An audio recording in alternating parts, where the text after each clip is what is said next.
geekversus.com.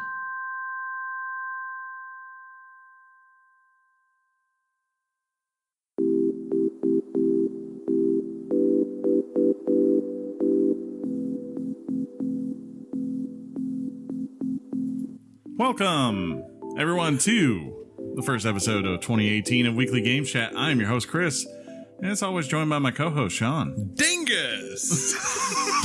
And John. Wait, that's your word, right? That is my word. I just stole your Yeah, word. dingus. Wait, now I just stole his word. Wait, what? You would. His word. I stole his word. And I'm already on point. I stole his word and made it mine. We're just starting the year off right. I had a friend who requested me to read to kids, and I was like, "Have you listened to my podcast, Read a right? kids what? Like read a book to kids, like in person, for the holidays, it Or that character in the Read book. it. Read a kids does not mean that. Good call. But I'm gonna read a kids. when she asked me that, I was like, "You listen to the podcast, right?" She's like, "Yeah," and I was like, "And you want me to attempt to read in live and in person at children?" It was like, "I think you'd be great." I At think children, you're wrong. Not to children. You would read children. at children. Are you going to do it? I would pay to see it. It's already gone. I couldn't do it. Work. I had no way to get away when it was going on. I hear you. Yeah. Hey, John. Hey, buddy. So, how's it going? Things have happened. Yeah. What is today's date? Today will be the 10th when they hear this. Yeah.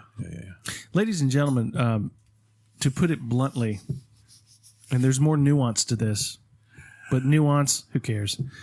Chris deleted my wife's Your wife? Diablo 3 save. I like to think we did it together. Now, listeners, We were, I'll definitely take 70% of the blame now. I don't know that I've ever gotten 70% of the blame out of him ever, so I might just take that. take it and run. If they Negotiations. if they followed us since the early days, they know about the importance of said save file. I felt so bad. Yeah. We're talking hundreds of hours. We're talking level 70 on every character except the Necromancer. We're talking about 1 platinum away from a trophy, which is a very hard trophy. One trophy from a platinum. Yeah. Did I I'm s- actually, did I say it you know, backwards? the sad Sorry. part is I'm in the same boat. I'm waiting on the same trophy to platinum that game. It's just 500 freaking bounties, man. It's Why time. don't you copy your save file and give it to her? But it's, I don't think she'd want my characters. Oh, yeah. well, it's actually, but this tragedy that ensued, I believe it was Monday. I don't know. Was it Monday? This tragedy I think so. that ensued is attached. No. Hold on. Last week. Was it last week? Yeah, Yeah. we're recording on Monday. It was 1 week from today. We're recording on Tuesday. It is Tuesday. Good Lord.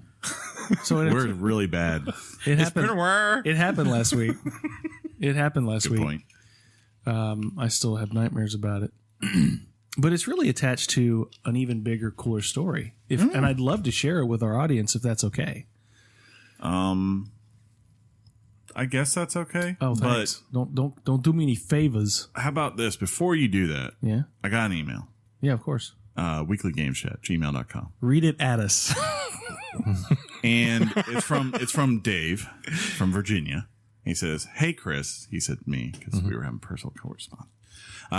He said, "Just starting the game. Thought of you guys. I think, what game did I recommend?" Yeah, this would be great if you gave us a little context to the email, Chris. You see, Chris, context. See, Chris. That's funny. I'm trying to remember which game. Man, I don't know where it is. I want to say it was Witcher or something. I cannot remember. I'd have to Witcher look at the sounds other. right. I have to look at. I think it was a separate email chain. Well, That's you why. only talk about Witcher. That's true. Witcher. Hold on, What's let your me game see- of the year let this me year? see if the answer- Witcher? That was from what? Let me see if the answer's on my Apple Watch. Oh, he dropped the Man, nugget. That so he- much ego. Yeah. Just so much. That watch is like how many? got one last thing in my life. I want to talk about it. I know what I don't that's have. You. That's you. I know what I don't have. Huh? You don't have Diablo national 3 championship. save. Oh, come on. Come on. Sorry. But anyways, back to Dave's email. At least we don't beat up our coaches. Ooh. Well, considering that guy's local, we'll go ahead and invite him on the show. No. We let him back in the game too, and then he like laid out on the 10-yard line for a hit. I remember that. Good for him. Glad you got the beer safe and sound. And FYI, GBS stands for Gingerbread Stout, which is a beer by itself. But they do a whole series of different barrel-aged GBS beers. I sent you my favorite, the Bourbon Barrel GBS. I drove 4 hours round trip to get 4 bottles. Jeez. Oh, my God. Yeah, I have friends who work in beer distribution, and I told him, my premier friend who works at Your like premier he works at the premier place here. He ran like in our area. This is the guy you go to if you want to know what's available. Yep. And I told him, I said, man, there are people in Atlanta who hunt for that thing. It's hard to find. Wow. Yeah, and it's considered top notch among Well, elite whatever beer we did people. to deserve that, I hope we keep it up. People wait in line for hours for that beer. Kind of crazy. And I guess you might be able to get High Life, but I figured you might like it if you hadn't tried it. Man, I tell you right now, Cigar City, that's a good beer company. They make solid stuff. Me and the Jeffries, we've shared many a High Life or just any of their beers. So if you live in Florida, especially, they're from Tampa Bay, you probably can find them. Is something going down right now? They might. Either way, hope you guys enjoy it. And I'm looking forward to hearing about it on the show. Well, sir. Oh, boy. I have said beer, David. He prepped it. Is it cold? It is. Yeah, it would have. It would have. Yeah, we're not drinking hot beer around these parts, John. That's just not going to happen. I ain't drinking hot beer around these You want parts. some hot beer? No, thanks. I have urine. 98.6 degrees. It's a little strong. All right, but I'm down. Right? Like a champagne bottle. It's called a bomber. Thank you. He knows that. What's happening? Why am I nervous right now? Please don't hit me in the eye. Chris, you're moving it closer to me. Get it out my face, Chris. Ladies and gentlemen, he's putting his hand on the cork. The cork is spinning. C-O-R-K, cork. Yeah, the Wait for the pop. the cork is spinning. Oh, yeah, baby. That was a real pop. Yeah, it was a cork pap. Good old cork pap. All right, this is going to be dark a bit. Oh, no. He's pouring the first glass for himself. Ooh, it looks like root beer or cola. Oh, it looks like clogged arteries. That's not what happens with beer. It's going to be fun as I drink. What are you drinking? We got to go eat later. Go ahead, Sean. That's your cup. That's your cup, buddy. We're going to post pictures of this too, so let me get a... Ooh. Remember that time you guys made... Did we talk about it last time we were here? Did I bring this up at all? I don't know. I don't think so. John was out of town at the Lego store, and he picked me up. You know, you guys know I'm a big pop collector. More or not? I can stick with this. He It's picked probably me a up good a idea. blue box Jabba the Hutt, so I want to thank you on air if I haven't already. Oh, you're welcome. But what did your boy do, John, for the Christmas break? He, after we recorded, Yeah, just... you left it as a chew toy for Penny All right. because it was right there, right where it was left. And So, Dave, you did not have to do this, but from Weekly smells Games, nice. from Weekly Games Chat, we just all want to say thank you for this as we celebrate this and kick off 2018 in the right way, which is with the national championship and a solid beer, except for John, just a beer for John. Cheers. Let's clank our glasses. Yes. All right, let's see what we got here. There's a lot of head on this one. Let's just blow the froth off a couple. It's got a nice beer smell. That's strong. What would you say, Oh my God! John? This my first beer. Fun fact, guys. John is not a premium beer drinker. I am not a premium beer drinker. This stuff. The bourbon aged stouts, they're strong. Could you? It actually tastes really good. I am very grateful for this gesture, and I'm glad I got to try this. But You maybe know- next time, could you send some Talisker What is that? Oh wow. or a Glenlivet? What is that? It's Scotch. Scotch. He loves Scotch. I just- Scotch. What's wrong with like Crown, dude? That works too. Crown works, right? This might as well. Or have, Canadian Hunter. this might as well have roots in it, just coming out of the glass. But anyways, story times. Oh man, I don't think I remember it So now. back to Diablin. Diable. Well, I got I've been finding myself left behind in the mid-tier. Kind of like Kirk Cameron. Yeah, sure. the latest iteration of this generation's consoles. So I finally figured out what I was going to do about it. Yeah. Oh yeah. And This I can story. tell you the price. If you want to go in and get yourself for free an Xbox One X and a PlayStation 4 Pro, the price is 35 years of retro gaming. Your childhood. How, John? You left out an important fact. Well, Not only do you get those two things, you got extra money. Oh yeah, To the I side. got How much do you have left over? nothing. $4,000. No. So I went into EB Games, our local store. Shout out to EB Games. They had a blast as well as I.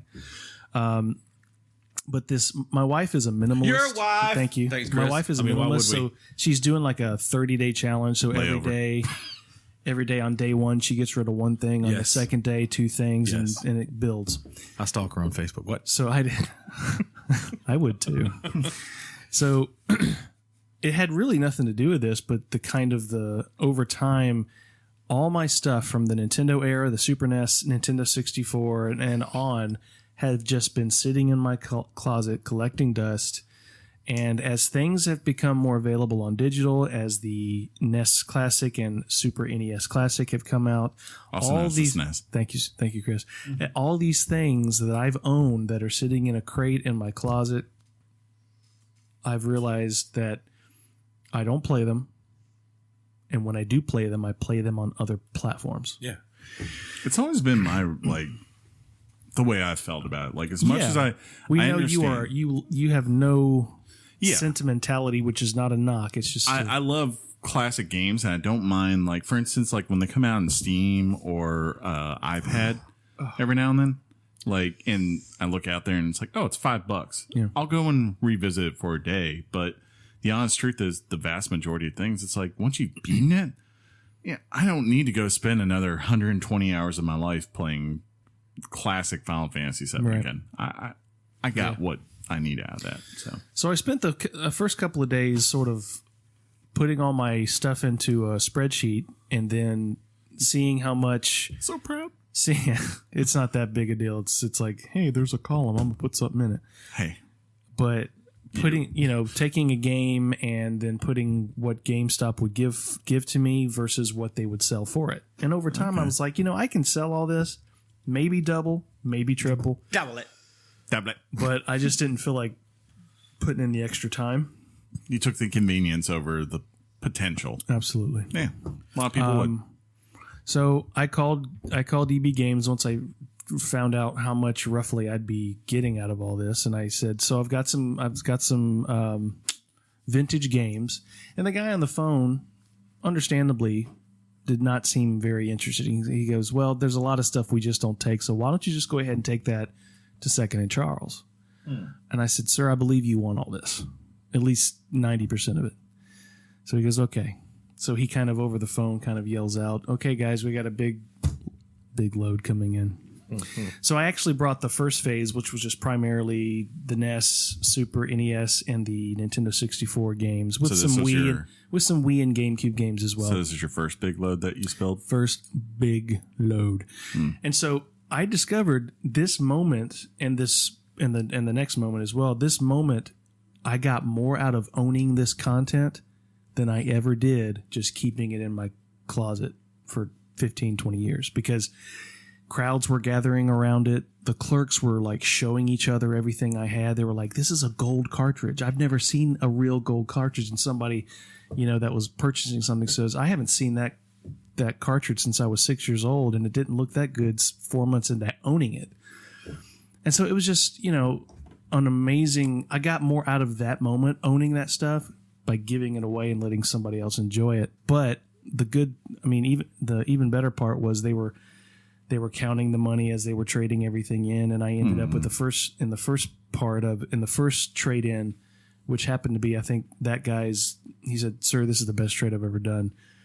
I walked out of that store with an Xbox One X and $70 to spare. Jeez. The second time I went, I walked out with a PS4 Pro,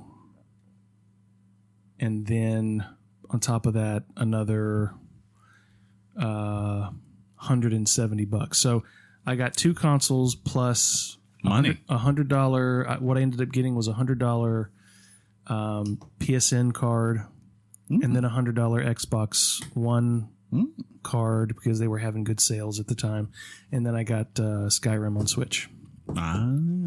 So I got a lot of bang for my buck. You know, there's just, I gotta be honest, as you say this, the idea of you trading in your SNES and NES history, it was hard, for the power of Xbox just makes my Richard super attentive. Well, that's okay. I appreciate that. Yeah. But I'll tell you though, I'm at full Richard attention right now. During the exchange and over the next couple of days, I had moments of, why? Yeah. Why did I do that? I can tell listeners, I've lived with John, obviously. He is a collector of times gone by, as I like to call it, things he just loves. I mean, the guy has a full collection of Rocky figurines. And they're quite valuable by now. So to see him let go, like, because he's always had to watch me be like, okay, beat this, bye. You know, I just don't care if it's not something I'm using. It's expendable. That's just the way it can be. You traded in a PlayStation 3 for DJ Hero. It had to be done. Hey. Yeah, Sean just got serious on you. hey, there's nothing wrong with that. So, you know, it's nice to see you, you know, let go, so to speak. But you're kind of like Jack Shepherd. And everything was going great. I was enjoying these things, and then Chris showed up. You asked me to show up. Yes, I did. And my wife said to me, I just have one request. Do not delete my Diablo save. And when Chris came over, I put my arm around him and I pointed to my wife and I said, Chris, you can delete anything you want to. Do not delete her save or she will divorce me. And the truth is, he's consulting a lawyer. When he said that, I looked at how much I could lower my rent with a roommate, and I went to work. It's like a trade-off. You're like, I can sabotage this entire thing. You should probably not let me do anything around your house of value, Sean. It's all good, man. The most exciting that was when you told me that story to begin with. You teased me with, I think, just the tip of the story. Just the tip. When you told me that basically you had an Xbox One X and then you held off on PS4 Pro, but you do that well. I was DJing the other night, reception, and I ended up sending my boys and Kick a picture of my tire. Yeah. What did it look like to you that was in there? I was like, would an Amish person sabotage him?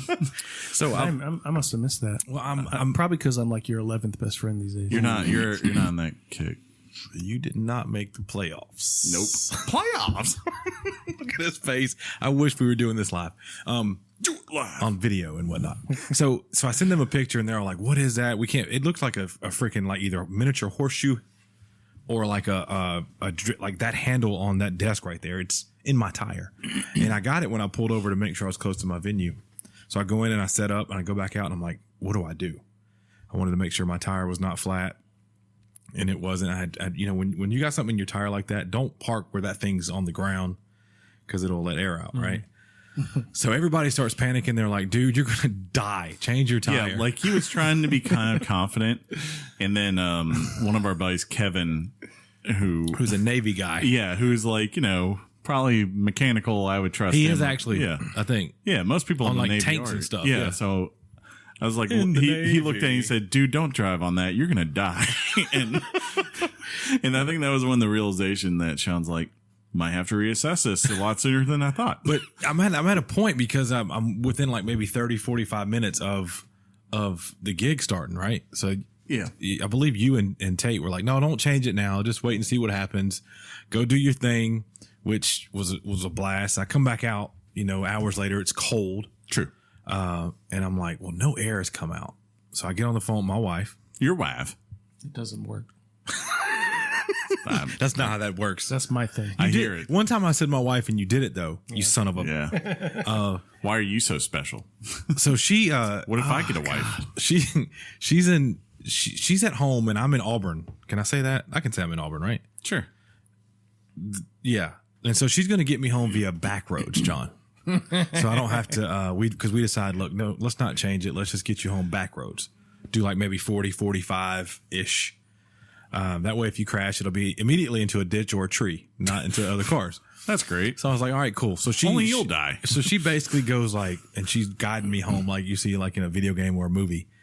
And at some point, I stopped hearing the click because whatever was in my tire, Oh my God. was it sounded like a horse. Okay, so- So it comes out, and I'm like, and I've got my gauge on that shows my tire pressure, and it's just dropping. And I'm like, oh no.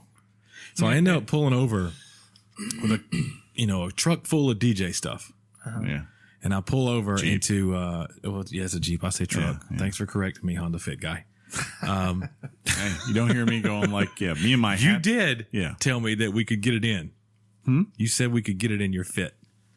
We could have. I think we could have. We're gonna test that theory one time. I mean, I have packed up a full, camper to the T for Bonnaroo with three of us there, and we found a way to do it. I think we need to do this physical challenge. That's why they call it fit.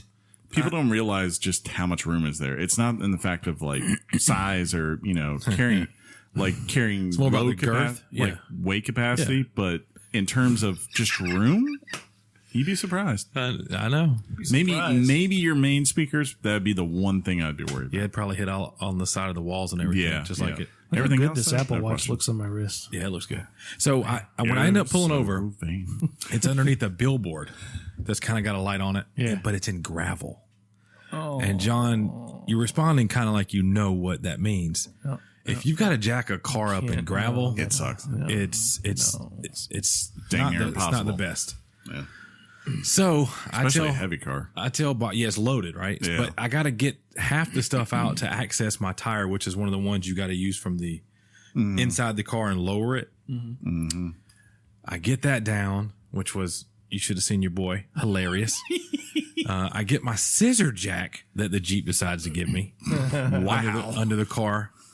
And I get it to where it looks like it's almost straight up and down. The tire is not coming off the ground. It's completely flat. And I'm like, oh my God. Well, like an angel in the darkness, my wife's car pulls up. She decided to come on anyway with the actual, like, whatever ton floor jack I got at the house. We get it on up. Scary thing happens. That jack in the gravel Falls? it goes like it slipped. Like the whole, and this is what the point where the tire was off. And that's why you don't get under the car, folks. I was, yeah, you did. Yeah. But we got it off. Well, then I'm trying to put the spare in, right? Well, guess what, John? When the tire's flat and you barely get it off, the tire that you're putting on with air, It's kind of it's a little different size. yeah. You got to get it up more. So I think that's when that happened. We had to jack it up a little got more. you. Well, I ended up having to dig the gravel out of the way to get the tire on. It was, and this was late. You know, it was. Thank God it was pressurized. What are you talking about? Like my life? No, the tire itself. Oh yeah. So that it just didn't explode. That was like, yeah. I had a time where I changed the tire on my previous car, and I did not realize that because I'd never had a car with a donut, that the donut needed air. Like it wasn't put on there, and like I never thought to fill it up. So I put the donut on, and it's like, well, this isn't working. So I made it home safe. My boys were worried about me. By the time you hear this show, I will post a picture of that object. That caused me so much. I'm so glad I knew about this. Yeah. I don't know. Why would I bother you? You were the farthest away. Possibly even farther than like a Tate. Furthest? Or is it farthest? I don't know. I'm from Alabama, so it's okay. Okay. I just say things. Speaking of that, Would you have come save me, John? No, but I offered, I offered to come save you. Chris actually did offer to come save me. I told he him also that. offered to come help you move. Well, that's funny. You're back. I'm in the middle. I was hurt. I couldn't. I know you were. I got to give a shout out to Jeff too, because you and him were going to probably double team it and come save me. Oh, Yeah, I was like, I was about to pop a beer, and then I saw your problems. I said, no. Little DP action, John. Yeah, not What? for him. Double team. What? Double Teamwork. Double dribble. Oh, by the way, before we get to the main thing, Because I would like to solicit the audience. we're like 25 I understand minutes that. It's very quickly. If there's any ideas out there that the audience members have about recovering a Diablo 3 save from a PlayStation Network account, Did you hit up Jeffrey? Jeffrey Schultz. Yeah. Sorry, I should have. Yeah. No, I didn't. I will. Because probably should. the thing is, the account was tied to John's PlayStation Plus. Yes, my wife played it. Your wife. My wife played it. Your wife. Clarissa played it on her profile, but her profile had the yellow square symbol, which indicated she had access to PlayStation Plus, but it was Correct. but it was tethered to my PlayStation Plus. That's what screwed me up. So that's what It's not there though. I don't know. I how know, it's- right? I don't know how it's not I there. will. So if you guys have any thoughts, write us at weeklygameschat@gmail.com. see what There you go. Yeah, boy. We have a community. We should access it. We should. Before we move forward, If you though, guys got any Papa John's gift cards, before we move forward, we'll cover this real quickly. I just want to. if we can get beer like this, Yeah. we can get a Diablo Never. 3 save. this is good beer. Just want to say, roll Tide. I'm sorry, John. But that's the thing we got. We were really happy. Hey, go Dogs! Y'all showed up. Y'all To the should be Georgia proud. fans out there, you've been actually very, very. Yeah. Most of them have been very. I got one. and I saw that one today. One. Oof. He's bad, but he's always bad. He's bad about Your everything. team is not going anywhere. No, Your You're coach, there. your coach is ahead of schedule. You've heard this on the sports networks. That's you have a it. foundation. That's it, Sean.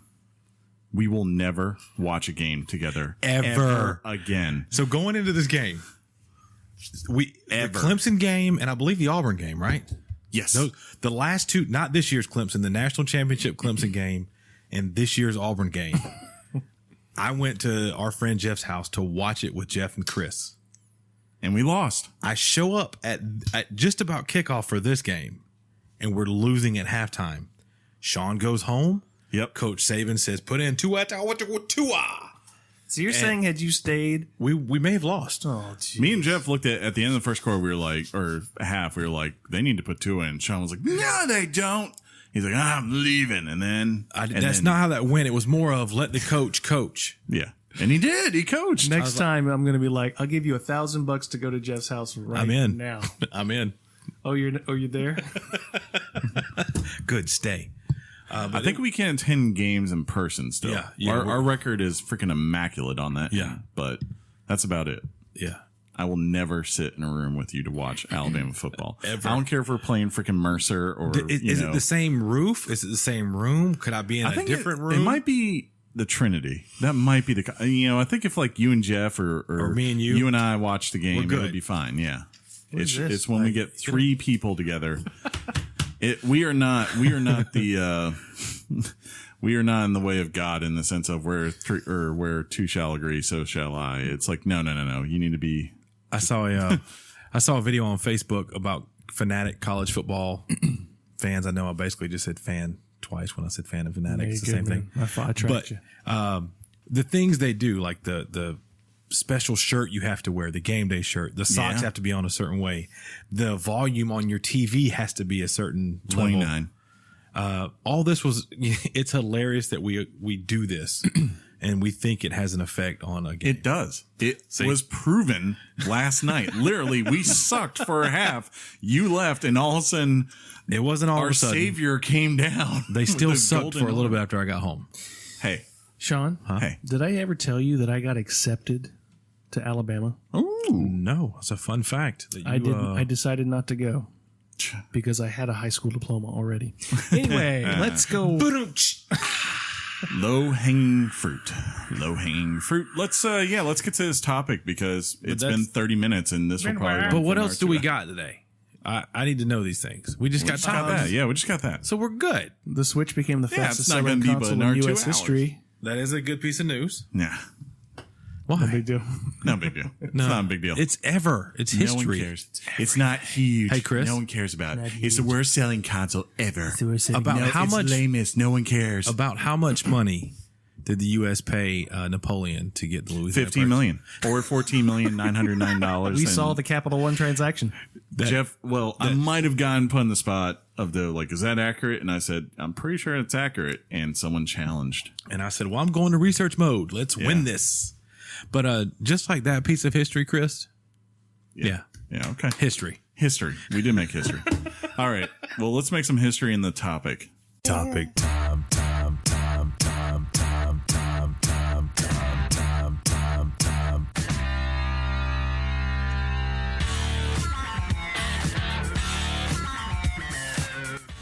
topic is our favorite games of 2017. Right? I hope that's right. Oh, that was this week? I got to tell you, this beer, Yeah, now, good. This will be short because they're so inebriated. I've already crapped my pants. Yeah, you're like, hey. What does that mean? You can say that. Yeah, no, I meant, hey. Yeah. Why are you bringing out notebooks and stuff, dude? What's happening? Really? You can bring paper? This is my grocery list. Hey guys, I got it up here. It's right here. Why don't did you that put it on last your year. watch? Yeah. I just You don't know how to do I it think yet. I That's forgot. why. Hold on, I forgot number 3. Uh-oh. Well, it's good. It'll make the program I got shorter. it. Yeah, okay. It's back.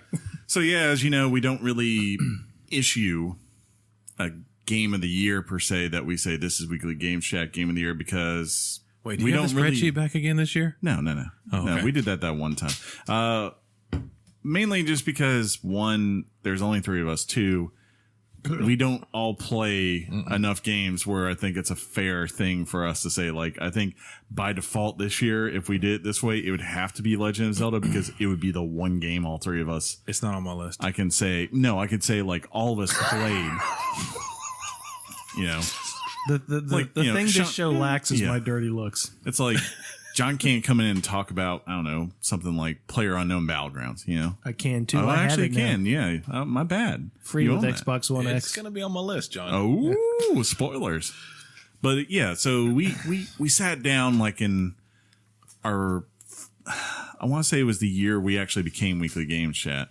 And we decided instead of doing a game of the year, we would just each bring our own personal top 5 games for that year, Yep.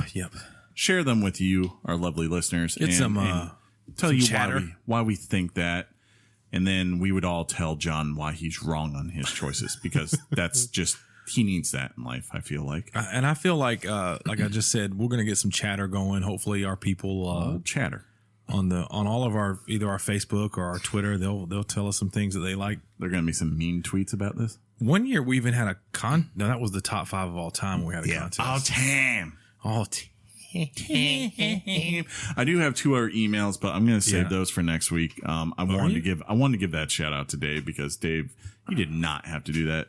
And now everyone's a little. And I'm now getting kind Hey. of drunk. I'm getting backed up in the Twitter, so I'm going to say some things later about some folks. You say some things, but do it in 240 characters or less. Or less, indeed. I mean, I'm going to say it vocally I'm going to go ahead and gulp this. with audio and whatnot. Don't do that. Man, that's Don't do that. I'm not going to do that. We're going to have to order in, guys. so you crashing. Who gets the chair? Who gets the I'm couch? sleeping That's in the problem. Jeep, bro. I ain't sleeping in here. Oh, dang. Sorry, Penny. Okay, so we'll just kick this off. We're going to do the 5, then the 4, then the 3, then the 2. You want to do it that way, or you want to just do lists? Well, if we do lists, that's going to be like a lot of. This way we get a. Kind of like we all get A to nice talk. balance of voice. Yeah, that. So you want to do a rotation? Yeah. Yeah. Okay, well, you start. Look Why? at how I did that. I'll start. Okay, my number 5 game crept in, and I really debated on whether Debated. one of these 2 were going to go on here, but John. for me it was PlayerUnknown's Battleground. That's your number 5, huh? That is my number 5, and I put it on there because I mean think about the excitement that I got like to get ready to play this game. I kind of upped my computer a little bit. Heck, you built the computer not necessarily to play it. The Beast. You built the beast, but to kind of play it. And then with its recent release on Xbox, I repurchased it there. I just love the intensity of PUBG. I hear that's getting better on there, too. they're Especially if you have an X, from what I've heard. Yeah, and I don't. I just got an S. I don't have retro stuff to turn into like a local game store. It's just funny, like, you know, But like I mean, your PC is the one, like, you're battling to make it work there, and you get there, and it's like, now your Xbox is like, really, man? Now you're going to make me battle? but Fortnite has got a lot of our attention recently. Sure. And I think a lot of Fortnite being able to do what it does, they took a lot of the good from PUBG. A lot of people. And have. I don't want that to go unnoticed, and I don't think the community is going to let it go unnoticed. But PUBG is the jam, and You know what? it made the cut. To cut time, Yeah, we'll just if we have a if game, we have a common thing, and unless it's our top game, I'll let us all. Okay. Let's all save our top game regardless. Okay. But if we have a common thing that's on our list, let's just go ahead and shout that out too. sound cool? Okay. Well, that was my number. Sean, that was my number 2 game of all. Of Nice. the year. Yeah. Very nice. I think it is one of the most unforgiving online games. Yeah. And that's why I enjoy it so much. Like, as you said, we play Fortnite, and I feel like, we've grown. To be fair, Mike D, you deserve all the credit in the world because you were the champion of that. And Slade, he came in afterwards. But then afterwards, we've gone from those 2 guys to now, like, literally, we have a group of 8 to 12 people that are nightly. playing that. And we have a kick. There's a victory at least twice a night, I would say. Yeah. On average now between the 2 groups that are running. And on the other hand, between myself, Jeff, and Sean, and Mike D, the people who have played, especially the 3 of us, Sean, myself, and Jeff, who have played considerable amounts of PUBG, we have 1 victory in all that time. I've got 2. I mean, okay. Oh, I may actually have 3. do you? Yeah. Solos? Not solos. Oh, on Xbox. PUBG. Yeah, PUBG. I've been drinking. Yeah. I can't feel my face. Yeah, I have 1 victory with you. Yeah. And that's the there only one we was got. some BS luck to get there. I mean, if we're being honest. Yeah, it was we were in the right place at the right time type I'm in moment. the right place. And then it was a 2-on-1. Yeah. I don't know if we would have survived a 2-on-2. No, we got, man, you went, I was high, you were low. It was epic. Yeah, it was. But, victories in that, it feels earned. Yeah. And it gives you a thrill when you get it. And that's the case. Like, it's so rewarding. You just feel it. And that genre is so rewarding in a way that I think Call of Duty or Battlefield, their regular modes, they'll never have that epicness. And I'm very much going to call that within the next year or 2, both of those games will have some version of this. I agree. I think it'll be great. This is about to be the trendsetter for this is the new FPS. thing. Yes. There's just no question in my mind on that. I agree. And the other thing I think I love about it is just that the game offers you so many different styles towards victory. You can be the Jeff and camp in the bush and be, I love that you just said yeah, that. I know. Camp in the bush, stay on the perimeter which people, hey, I'm guilty of it too. I love to do that. Or you can be like Mike D and drop in the school and let's do this and say, yeah, let's do this. And if you pull it out, you're sitting Never. pretty. But also, what happened? What? But also, there's the kind of people that they'll just get in a car and they'll just drive like maniacs. Yeah. And then there's people that would just want to sit back and snipe. There's people who don't want to engage. Like you said, there's people that want to. It's a really diverse. There's no wrong way to play this game. Yeah. I did learn that you need to be barefooted, though. We learned that. Actually, I think now they've patched that where it doesn't matter. At some point, you realized you needed to be barefoot, John. Yeah. Because you could hear people in tennis shoes and boots higher, audible levels than you would like bare feet. There's no disadvantage to being. But you get your feet cut. PUBG is probably. I haven't seen a game since Minecraft that I can say came out of nowhere like this, where started out as something really small, independent, and really not even. I mean, Rocket League, yeah, it's big, but Rocket League isn't on this level, I believe. I mean, you're talking about 20 million people bought this game. Rocket League got where it got to because it gave away for free on PlayStation Plus on day one. That's how that got big. This, like Minecraft, sat there and said, hey, here's something early. Buy into it and we'll promise you more. And everyone bought into it. Rocket League wasn't paired with an Xbox One X during the advertising either. Yeah, suck it, Rocket League. Jeremy Dunham. Yeah. All right, but John, what's your number 5? I don't know. You don't even know? I can't feel my face. Weekend? We are hammered. That's funny. This is a great idea. No, I'm not hammered. I just this stuff is strong. 11.7%. What is this thing again? That's a Bourbon Barrel GBS Hardywood. My hands are sticky now. Yeah, Okay. that's what happens when you touch it. What? Well, guys, my number 5, and all day I've been going back and forth between the 4th and the 5th, skips, switching them around. I'm gonna put Prey as my number 5 game. Called it. Worst For game. 2017. Terrible. Chris absolutely loathed. I don't think that's a fair word, but he Nobody didn't loves care it. for it. It's a loser. Yeah. Yeah.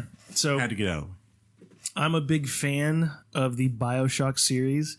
This game came around and sort of gave me that style of game. And while it does match that style of play, one could be criticized for being a pure copycat, but this one actually embraced it.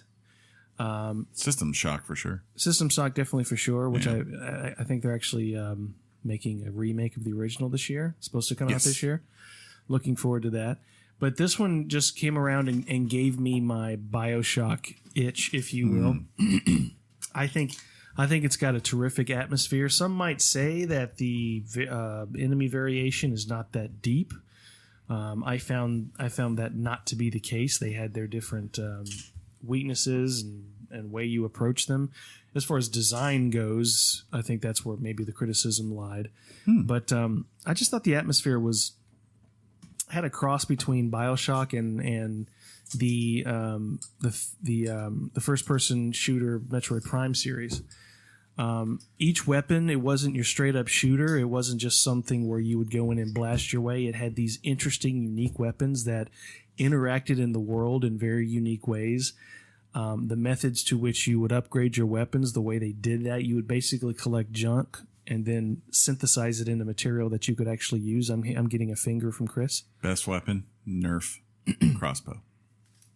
Not a chance. No, really, it was because you could like hit things that like, you know, it became so intricate later. Like if you wanted to redirect an enemy in the room, you could use the crossbow to shoot across in make that them, case, yeah. Or you could like hit things that were out of reach that you need to activate with it. Yeah. So it became very vital. But this is a game where I just, and even in my first playthrough, I just kept going back and forth and going back and exploring areas over and over and over again. It kept me engaged. And I wish I could put my finger on exactly why. But I honestly will say I think one of the failures of the game, as far as sales go, is just this is a genre in video games that can be a tough genre to crack. In other words, getting people to care about a non-established science fiction property, like reintroducing it. I mean, if you think about it, I'm not sure that the original BioShock did incredibly well. It did. Not incredibly well. I want you to pay attention to the word incredibly well. Maybe 2 or 3 million. And we don't hold that standard today as incredibly well. At the time. Can I say douche? But anyway, that's my top 5. Really enjoyed the game. I would encourage anybody to... That's it. That's his only game. That's number 5, bro. What did I say? That's your You top said, 5. that's my top 5. You're out. You're like, That's it. That's all I pray. got. That's all I had this year. That's Let all me I played. take another drink to fix all that. Well, Do it, buddy. are you ready for this? I am. My number 5. I put 80 hours in this game. Assassin's Creed Origins. That's if you, John just got a little hard. if you peruse the internet, that's a common theme for one of the higher ranked games for a lot of websites. I have to say, Is it really? John will attest this. I'm hard on AC because I love it. Wait. I'm hard, like, as far as a judge. Okay. Like, I don't... series that I love, like A judge, Sean. Like a judge. Like a judge. I hate when things get repetitive and basic, especially, and that was the problem that was going on with Assassin's Creed for a while, was that they were cranking things out and they would make little tiny innovations for really, if it made sense or not. They were just doing it to give you arguably something maybe a little bit different. But really, the thing was they were just recycling the game that they had made back with Assassin's Creed 2 over and over and over again without addressing issues, without really challenging it to try new things. And it got stale to a point where, you know, it finally came to a head. I would say with Assassin's Creed Unity, where you finally had this game that didn't perform very well on release in terms of technical terms, where it kind of was so damaging that arguably Syndicate, which was a solid, fun game, even though it wasn't entirely too innovative, took a hit because of it. You know, they've been very honest that they saw a lot of diminished sales when they released that. And I think they did the right thing. They said, you know what, we need to pull back and not do this annualized crap, and we need to put out something that challenges the genre, is respectful for fans of the series, but can bring in a whole new group of fans to the series as well.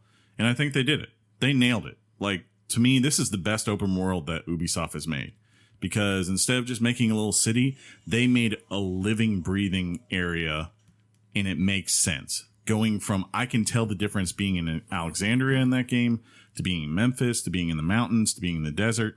It all feels unique, and it feels interesting, and you want to explore it, and you want to dedicate time and learn all the little side missions that are going on in each region. This is the best Assassin's Creed since 2. It's a refinement of combat. It is a refinement of storytelling on their part. Like, I think what I loved was that there is there are answers to every little classic thing that goes on in Assassin's Creed that fans have wondered about forever. So hardcore people like John especially can be pleased. But it never takes away from the actual story itself and your ability to get into it if you're someone like our buddy Tate, who has never picked up an Assassin's Creed until now. You know, the story that they tell between this family and where it goes to, it plays up to the tragedies that I would expect. And it kept me interested. Probably, I can't, there's no question. It's the most interesting character since Ezio in the series, by far. Bayek is his name, and his wife Aya. You know, I enjoyed it, and I was doing the end game challenges of this. I wanted to get max level so I could do end game stuff just because I wanted to see it, and it was awesome as well. So that's really dope. I really tell people, if you were a fan of that series and you've been off of it, this is the one you need to go back and play. We haven't talked, you and I, about really you playing it or anything like that. I know you played it, but the sentence that you just said that it's the best since 2. Did you see me look up? Because that's my jam. And to me, it wasn't long after that game that I kind of felt the repetitive burn, you know, kind of come in from the Assassin's Creed series. But you had folks like John who did not give a F about that burn. I enjoy Black Flag a good bit, but Black Flag, terrible. It's just Black Flag is a big open area, which is like this game, but unfortunately, pretty much all of it's water. You know, as far as what's interesting, about 70% of it is just sailing the sea. So it's kind of like the Earth. Yeah, I know, right? But this game, you know, you get everything. Funny? It's kind of like it took a lot, I would say, from what they do with Far Cry, where you can find distinct areas, and each area works to an environment as far as what you're trying to do there, and that's what works here. That's nice. I mean, I did everything from killing all the Thalaki, or what they're called, right? I did that. I found all the little stone circles, every little thing. And when a game is doing that, an open world game is making you hunt out all these little side things. And then when you get back to the main story, you're like, oh, this is good too. Mm-hmm. That's a rare place to get to. It's interesting. It's extremely satisfying to have Chris have that game on his list this year, because I tell you, we probably started it from different perspectives. Chris was ready for that big change. I was hopeful. John was looking forward to more Assassin's Creed, period, because I never you and I are in disagreement over, because I think there's been gradual, consistent changes over the years. Sure. I thought Syndicate was a big departure from the things they'd done before. Point being is, it took me a little while to start to embrace the new mechanics of Assassin's Creed Origins, but I'm with you there. 100%. It's did it crack your top 5? I think is what everybody's kind of wondering. Yeah. One would have to wait and see. Well, no, that's unless we just did we said the Is that your Remember what we said if it's I guess no, it didn't. Oh, okay, no, it didn't crack. It didn't crack it. But Prey did. Prey. I'm actually shocked. I know. Right I'm calling Ubisoft and telling them revoke the fan membership right now. Burn his Ezio fan club card. You got one of those? No. It was a black card. There's a few and now reasons. he's gone downgraded to diamond. It's not a knock on the game at all. It's just kind of a consideration of where I'm at in the game. I don't know. You haven't finished, right? The main story. No. Yeah. You got to see where it goes. In fact, I really, abandoned the main story for a few weeks, and same and here. then I didn't really touch it for a few weeks during the holiday. Now I have the Xbox One X, so I can sort of play it with that better draw distance in the background. So I'm looking forward to jumping back into it. I beg you to touch it throughout the holidays, but you didn't. What? I begged you to touch it throughout the holidays. Sean, what's your number 4 game? My number 4 game is a standalone expansion to the Uncharted universe. Not It fair. was- Just why? kidding. Why is it I'm not? kidding. Disqualified. I'm kidding. No, we're kidding. It's not. I will fucking. Hey. Drunk Sean's like, I can't take a joke right now. I love this game. Not everybody liked it. What was the name of it again? Uncharted: The Lost Legacy. Thank you. You're welcome. Coming in at number 4. On Sean's list for 2017. Penny's licking. I loved it because one of my favorite characters, even in the Uncharted games, was Chloe Fraser. I loved her. So this game kind of, Bet you did. I did. That was probably why 2 was my favorite. Until I ruined I looked up who the voice actress was, and no shot at her. She just doesn't look as good as Chloe Fraser. Come on, man. I mean, I'm just Yes, so vain. I can say that. It's the truth. And it actually made me like Nadine more, which I did not expect. It was a pleasant surprise. And the villain was a great villain. It captured everything that Uncharted, the games you're used to playing, what it does to you. But for me, this one, I don't know. I don't know if I was excited because Nathan Drake was not in it. I don't know if I was skeptical because he wasn't in it. You know how like when you go into a movie and you're expecting it to suck, and then it comes out and you're like, that was actually a really fun ride. Maybe that's what Uncharted did to me, but I really, really like this game. So I was very happy to play it. And yeah. At some point, I'm going to get to it. Well, yeah, you had it for a couple of weeks, but I ended up trading it in. So I can't remember what I was playing at the time. I think it was Assassin's Creed. Might have been. I don't know. There was something on your Xbox. I can't remember why, but you were doing something. Cuphead? Maybe. Possibly. Yeah, Maybe. could have been. Yeah. Been a while. It's on my list, too. Is it? Yeah. Well, John, speaking of list, what's number 4 on your list? Number 4 is Resident Evil 7. Ah. Yeah. I'm glad that made it. Yeah, it came. What was it? January, I think, is when it came out. So it stayed in my consciousness that whole time. Just probably aside from the Outlast series, it's probably the most terrifying. At least for 6 to 7 hours, I've experienced in a game. That house with that family captured everything you loved in the horror genre. You know, going back to the original Resident Evil game, the house looked very similar. It had a lot of the same functionalities mechanically. The family reminded you of the classic Texas Chainsaw Massacre scene where they're sitting around the dinner table. It was frightening. It was just messed up to the most delicious degree. Giving your... Go ahead. What? What's that movie with Dan Aykroyd and Chevy Chase where he plays the judge? Oh, shoot. The...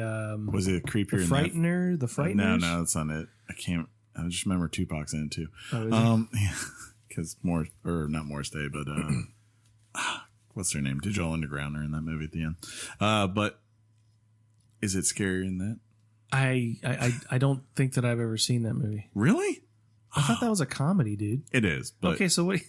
John, look, he's very creepy, and so is John Okay. Candy in that movie. But no, it's every bit as scary as and it's like a reboot, but it's still a sequel. I actually with my money I traded in, I got the season pass, so I'm looking forward to diving into the season pass, the found footage stuff, the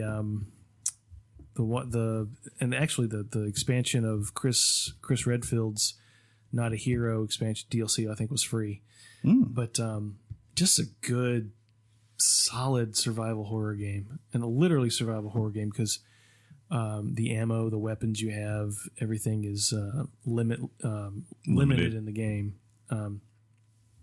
Terrifying, spooky, atmospheric, everything you want in a survival horror game. For sure. Tap Natch. Tap Natch. Oh, is that on me?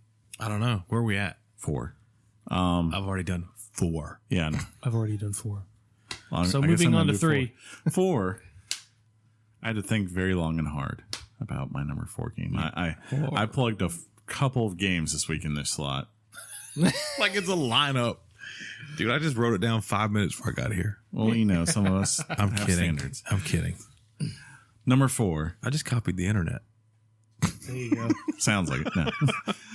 Horizon Zero Dawn. That's nice. Yeah. Had to do it. Had to do it. It's a game that was really high on my radar going into 2017. Some would say it was one of your most anticipated games, and it wasn't on my list. I seem to remember. Yeah. John, would that also be on your list? Well, yes, it would be on my list. Do you have a number for it? Yes, it's coming in at number 2, actually. Oh, okay. Ooh. Horizon Zero Dawn, yeah. As much as I love Assassin's Creed, the best open world game I played this year in terms of an action game is Horizon Zero Dawn. Really? That is the best looking game I've seen, I think, this generation, especially on the PS4 Pro.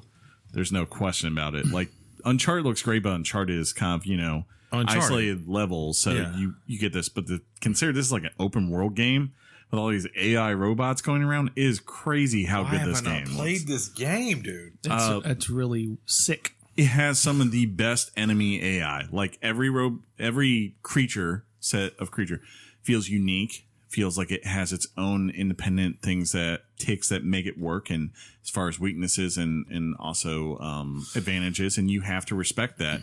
And you need to also respect that there are other, when you're hunting one of these bigger ones, that there are other little smaller ones probably nearby. And if you aren't careful, you're going to get yourself into just a chaos situation where 5 different types of dinosaur are trying to kill you at once, and you just want to survive. Mm-hmm.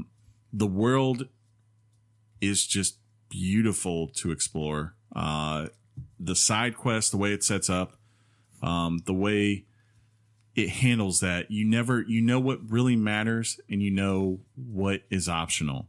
And that's a very nice take I like about a game, where it's like, look, here's the thing. If you want to do it, it's there. But here are the things you don't want to miss.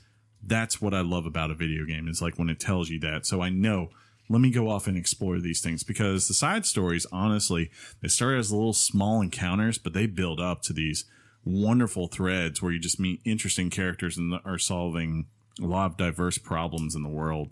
You feel like as Aloy, Aloy? Yeah, you feel like you are truly making your mark on this world, and that's a cool perspective. Plus, the game's got Lance Reddick. I love Lance Reddick. Ever since I saw him in Lost the first time, he's just got a cool voice. Yeah. You should buy Lincoln because I'm Lance Reddick. That's how he talks. He's in the dude from Destiny 2 and Destiny. You know, deep voice. Think about what it does. He was also in another HBO show. Yeah, The Wire. Yeah, he was. You should investigate this crime, Sean. Don't forget Fringe. Yeah, and just think about what this game does. It drops you in a world. That is completely tribalistic. Going back to pretty much the Bronze. Sorry, no, stop that. Going back to the Bronze Age, but here's the kicker: surrounding your world is a bunch of robotic dinosaurs. Yeah, and you're in there going.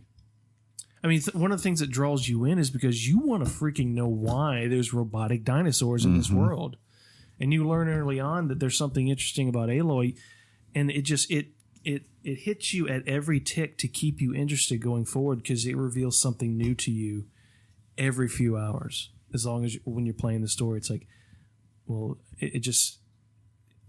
You're hunting robotic dinosaurs with a bow and arrow, and that's one clear thing. It's one of the. It's one of the finest iterations of a bow and arrow mechanic I've ever played. I agree with that. It's hard to do. I agree with that. It was. Assassin's Creed Origins was fine, because you could rely heavily on a bow and arrow, but this one is just. Take notes, Ubisoft, because this had it down. Yeah, I think you even said that it was better than how Link shoots a bow. Just knowing like you can do absolutely. You had the sniper bow. You had the kind that would cause different types of radial effects. Yep. Like where you could use fire, poison, whatever. Mm-hmm. It's awesome. Like the amount of strategy you can do in that game if you want to be the guy who goes balls to the wall and goes right in there, you could technically do it as long as you execute. Yeah. On the other hand, if you want to be someone who's stealthy and set up things, you can be good until the T-Rex turns around and stares at you, and then you better run really freaking quick. Yeah. For the purpose of a sequel, I'd love for them to iterate on the melee mechanics a little bit. Yeah, that's the one thing. was the one thing. That was the one thing. I agree with you on that. Yeah. Good stuff. Sean, what's your number 3? Destiny 2. Ooh, Yeah. had to put it there. But everyone hates it now. It's terrible. They don't hate it now. They just want it to get right. Yeah, get good. And when it tightens back up, and they've promised that it's going to be back right. So I had to put this at number 3 and higher because when it came out, it got the boys back together. It got us all playing a game that we spent hundreds of hours playing the first round of it. And that's not an easy task. It's not, and it got us back in dedicating night after night after night to get our characters at a point, learning this new story, and then getting ready for the raid. That was probably the best raid ever, if I had to say. It was amazing to learn that raid together. It was also cool to see the developers watch people the first night the raid was released, going through it and being happy that the people are learning Exactly, Pay. what to do in that raid and actually beat it. So I want the expansion, the Osiris expansion, to tighten up. I want everything to be right because we do. Even us playing Fortnite, you've mentioned that we've been playing that. We want to go back to Destiny. I think they needed this, right? Yeah. Bungie needed to know, look, we understand you're a company and you're doing this, but we just aren't going to take this nickel and dime thing where you recycle things and tell us that it's worth us paying $15 to you. Yeah. They just, you guys should ask for more. Yeah. And you should expect for more. And if you're not getting it, you should tell them that. Because when you shoot a gun in Destiny, it feels good. I agree. When you swing a knife at somebody and the sound that you hear on that person, it sounds like it's supposed to. When you get hit, your controller rumbles. It feels right. Like they do all that stuff so good. You do that all so good. They do that so good. So good. Put that knife on me. Yeah. I just it is irritating to a degree, but you also have think about how much the good times you have had with Destiny 1 and now Destiny 2. I'm at kind of a impartial state when it comes to. I'm not gonna be mad at them. Fix it. Right now I got other stuff going on, but just fix it because I want to play Fix Destiny. it. Yeah, fix it. Fix it. John, What's your number? we already know Three. we already know it's 2 and 4, right? Or 2 and 5, 2, 4, and 5. Yeah. Same with me. Gotta keep track. And I should specify on any given day, these games might move different spots on the list. No doubt. I mean, I think Chris has probably solidified it and laminated You and me, it not so much. and put it in a lockbox. There was and all one that change stuff. on the list in the last 24 hours. What? There was. I would did hear. love to know at the end, but I heard that you literally had like a coach's playbook sheet. I would Ready. tell. or as the president's Look, football or something. I came in and I had a starting quarterback. Yeah. He didn't Nuclear perform in the keys? first half. Had to bring in the Yeah, I freshman. said, hey, look, I've got this top freshman. He's coming in. We'll call him Tua. Coming in at number 3 for me was Wolfenstein 2. As well it should be. I'm sure that might be predictable in many But ways. This is the one game, Dude. that pained me not to put it in my top 5. Yeah, I understand. I totally respect Everything this I've read about Wolfenstein is pick. I'll say this. I expected that to be your number 1 in a way. I did Number too. 1? Yeah. We did too. Yeah. I know how much I could see it being number 1. Yeah. But I now know what number 1 is. yeah. you do not know what number 1 So is. John, I do. John, why don't you tell us why you hate Nazis and you love to hunt them? Well, That's my Wolfenstein voice I did on the podcast It's, a couple years ago. how should I put it? Wolfenstein 2 masters the There you go. Wolfenstein. It masters the balance between being irreverent and respectful in the same vein. And that's not easy. That's not easy. I think the Wolfenstein: The New Order was more irreverent than it was sentimental. This one Fair. really just grabs that balance. And I think hands down, aside from games like Edith Finch, things like that, it is the best narrative by far in a game this year. Yeah. Taking into account all the other mechanics, shooting, action, all that stuff you have to put into a game like John, this. What? that's NBA 2K18. Yeah, Okay. understood. First off, one, I like that you brought up Edith. Two, if that's not on your list, Chris. I'm kidding. Those are, We're good. We're good, guys. Cool. Audio's still going. yeah, I don't know what just happened. I can't hear it. It does look like it went away for a minute, but that's because we got quiet. Yeah, yeah. Because we panicked because our headphones went out. But 3, it took 2, pause. It took BJ Blazkowicz's world and just opened it up even further. You get to know a little bit about what motivates this character. Ooh, daddy issues. Although I think it could have done a little bit better on that front. It gives you some insight into his past, what drives him, why he is the way he is, and not only that, the best cast of characters. I mean, straight from a Tarantino movie. It just really, For sure. it's just really just a wide array of eccentric people. Really, I mean, the dialogue, the scenes. Like, there's this one scene where he actually meets up with that resistance group, with the Reverend. with the Reverend, and there's this woman. Just the dialogue really just captures comedy just perfectly. The woman with the sniper rifle in that scene, she goes, "Streets are clear. Wait." Boom. Yep, clear. You know, just perfect creative dialogue in this I almost said movie. I loved meeting those characters because I was wondering, I knew he was supposed to be a preacher and all that, and I was like, but are they going to capture New Orleans correctly when they meet him? And it's like, yeah, they got this down. Yeah. They got this down pat. And they got so many for a post-apocalyptic World War II flick. I keep calling it a flick game. They did an excellent job with the diversity of the cast. For sure. And just really from the opening moments where you are completely incapacitated, rolling around shooting Nazis in a wheelchair, and you're so BA that they can't kill you. You are in a wheelchair and you're killing everybody in sight. Just a blast from beginning to end. Not to mention, Blastowitz? it would be Just a exactly. BJ Blazkowicz. It would be a crime for me not to mention one of the best villains since I think you and I would agree, Yeah. Voss from Far Cry 3. What's the she's definition just- of insanity? This woman. This woman, she's a sadist, and she uses sexuality in such a disgusting, Even the way she treats her powerful daughter. way. Absolutely. You did it again. Yeah, we're fine. I don't As know long what's as it's happening. recording. But it's yeah, recording. this is just fun beginning to end. I would 100% recommend this to anybody. Don't know why we're shorting here. And on top of that, it's a tremendous shooter. It's an amazing shooter Yeah.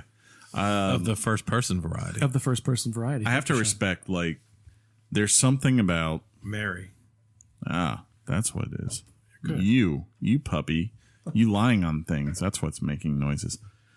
Or lack of noises, I should say. I respect this game because I think it does a great job of showing the potential horrors, maybe even more so than Man in the Iron or the High Castle, which is a solid show. Like it. Mm-hmm. I think this kind of depicts just how bad something like this would have been had the Nazis won and took over. And just from, the way they treat the KKK to the idea of there being these sanctuary or not sanctuary cities, but these cities that are boarded up and kind of just transformed into ghettos, and the chaos that ensues within them. And people just don't think about that. We know the Nazis, of course, were an evil regime, and they were probably the greatest threat of the last 100 years. But this actually kind of shows you every worst fear that you would expect had they won, and that's a powerful thing. Like, most people wouldn't take that risk in a video game because it would turn people off. People wouldn't want to buy that game. Yeah. They want to put something out there that just lets you be the gun-ho hero. And I don't know that's why it. I haven't played that game either. Why haven't you should, played 'cause Horizon? Because you want to hunt Nazis. It's your fault, John. Yeah, I know. It's Yeah. your fault. But No. but it's funny. A lot of people were complaining even before the game was released that they were getting the impression that this game was not saying something. in light of it everything. says something. But it says something, but it doesn't cater to the whims of what people might want it to Yeah, say. I agree. And I think had it catered to those whims, it wouldn't have been as good of a game. It would have been bogged down by. I want a game that's honest. Yeah. And doesn't care what you think. It's Exactly. like here is what I think of the world, be what it may, and here's the perspective I'm offering. I can't believe Metroid didn't make your list. That's number one. No, it's not. Yeah, it is. No, it's not. Yeah, Metroid Because at Return. this point for John, we know everything but one. Yeah, we already look. We all knew before we started this what was number one. He's got a possible Zelda. He's got a possible Dishonored. I don't. Dishonored was. Oh yeah, I guess you could go with that. Yeah. Cheap out. It's not a cheap out. It's a great game. That was a terrific game. I'm sure it is. I have it. Metroid, and for me, Metroid hasn't been talked about. He tried to move mountains to get that game, I can only imagine. and people are saying it's great, John. Yeah. Best handheld game of the year. My number 3 game is. Number 3. Yeah, that was your number 3. We know his got two. it. Yeah. Yeah. My number 3 is. Are you ready for this? Cuphead. Super Mario Odyssey. Number 3? Number 3, Super Mario Odyssey. You know, at John's one point, starting to realize something. At one point, It may this have was been. this was number 1. It may have been. this- they will bef- never bef- know that, John. Before an official list, this was number 1. It could. You know what? Until the judges finalize the official result, everything's unofficial. Well, by default, yes, by Yes. definition. It's 62 degrees outside, partly cloudy, according to my Apple Watch. Remember my first smartwatch? Yeah, I remember when technology showed up. Look, my phone says that, along with my computer. Oh, and the thermometer. Yeah, like literally, Penny could walk outside and tell me what the temperature is. She's a very smart dog. Anyways, yes, Super Mario Odyssey, by far the best game released on a Nintendo console in what was a pretty good year for exclusives for the console, if you ask me. I have to say, I bought this console. I was going to buy this console no matter what to play this game at some point. Yeah. The other ones, another game made me pull the trigger earlier, and I don't regret that choice. I had a lot of fun with Zelda. But this was the game that I came for. And I have to say, it's the best Mario game easily since Super Mario Galaxy, or 1 or 2, take your pick. Both, I kind of group them together. It features the best level of Mario I've ever played. Which one is that for you? The end of New Donk City. Right. Right? Right. That song playing and that I will- happening? and I will never spoil that for people Ever. It is. We cannot. It is the best send up to if you just love Mario. I don't is. know how you don't play that and just play it with a freaking smile on your face. I the don't whole know. entire time. I don't know how. And this is my number 1 game. I'm just going to go ahead and say. Oh, it. okay. Yeah. Oh, dang. I don't know how. I wanted to go do it again, Right? like right away. I mean, the song and oh god, This, you gotta do you all haven't these played this things. game yet, have Yeah, you? you have to do all these things to get I to. started it. When you get to the end of this, it just feels perfect, and you're like, "That's the end of the game." Nope, you got another 3-4 levels, Yeah. and once you beat all that, you There's go back still- and you got all these other things to unlock. Yeah. It is amazing how much there is to do in this game. There's so much content in this game. You can squeeze by each level Yes, by kind of just getting what you need to move on. it's that. I mean, it brings that Metroidvania where you're sitting there and you look and you go, "I can't get to those right now. I can't get to that." How do I get to those later? Yeah, I'm going to come back and I'm going to get those because I know there's something that's holding me back for now, and I will get there. You can be a freaking T-Rex in this game, Yeah, you and then 5 minutes later, you can be a tree. Mario can be a tree in this game. What other game allows you to be a tree that just walks around and be like, "Hey, I'm a tree. You can be a Go tank. Stanford." You can be a rocket. Yes. You can be on a scooter getting chased by a Tyrannosaurus Exactly. Rex. You can be a ball of fire going across a lava lake. It is amazing the various things. You can be a freaking tiki statue that walks away with some shades on, and then whenever you want to, you stop and you press the button. It goes shades, and Yeah. the shades come down, and you can see hidden things. Come on, who thinks of this stuff? Their level of creativity when it comes to platformers, no one else is on this level. I love Ever. Rayman. Rayman's great. Yeah. I love a lot of the 2D stuff, Ori and the Blind Forest. And of course, that's more, of course, Metroidvania style and all that. And that's cool. And those are great. And, Cuphead, solid boss level type game. But